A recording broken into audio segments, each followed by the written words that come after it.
6. A terrible murder. Thaddeus Sholto began to shake with fear. His face was very white. "What do you mean?" he asked the housekeeper. "What is the matter with my brother?"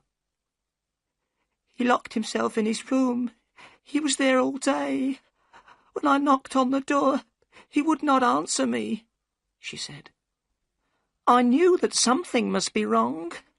A short time ago, I went upstairs. I looked through the keyhole of the door of his room. I saw your brother's face, Mr. Thaddeus. It looks terrible.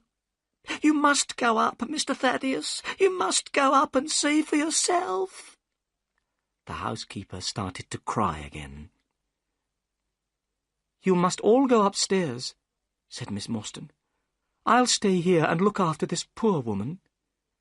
We left the two women, Miss Morstan and the housekeeper, downstairs. Holmes took the lamp and led the way. Thaddeus Sholto and I followed him. We climbed up the stairs. There was a passage at the top of the stairs. At the end of the passage was a door. Thaddeus Sholto pointed to this door. "That's the door of my brother's room," he whispered. We hurried forwards. Holmes turned the handle, but the door was locked. Then he bent down and looked through the keyhole.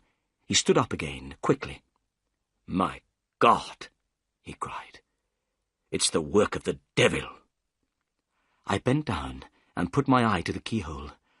I felt very sick and afraid.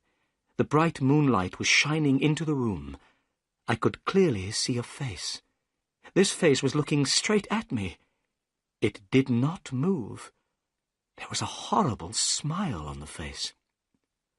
"This is terrible," I said to Holmes. "What shall we do?" "We must break down the door," he replied. We threw ourselves at the door, and it broke with a sudden crack. We were inside Bartholomew Sholto's room. Bartholomew Sholto was dead. He was sitting in a chair by a table. His body was stiff and cold. I could see that he had been dead for many hours. The dead man's body was twisted with pain. There was a horrible smile on his face.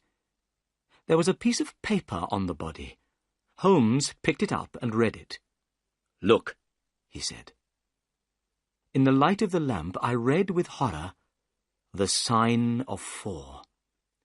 "What does it mean?" I asked. "It means murder," Holmes replied. He pointed to Bartholomew Sholto's ear. "Look." I looked. I saw something sticking in the dead man's skin near his ear. "It looks like a thorn," I said. "It is a thorn," said Holmes. "You can take it out, but be careful. It is poisoned." I took the thorn between my finger and thumb. I pulled it away easily from the dead man's skin. I looked at it. It was hard and sharp. I saw that it had poison on it. "So, this is how Bartholomew Sholto died," I said. "What a terrible death! But who killed him, and why?" We had forgotten about Thaddeus Sholto. He was still standing in the doorway. Suddenly he gave a cry. "The treasure has gone," he said. "They've stolen the treasure. Look! Do you see that hole in the ceiling? We lowered the treasure down through that hole last night. After I had helped my brother with the treasure, I left him here in this room. I was the last person to see my brother alive. I heard him lock the door as I came downstairs." "What time was that?" asked Holmes. "It was 10 o'clock, and now my brother Bartholomew is dead, and the great Agra treasure has gone."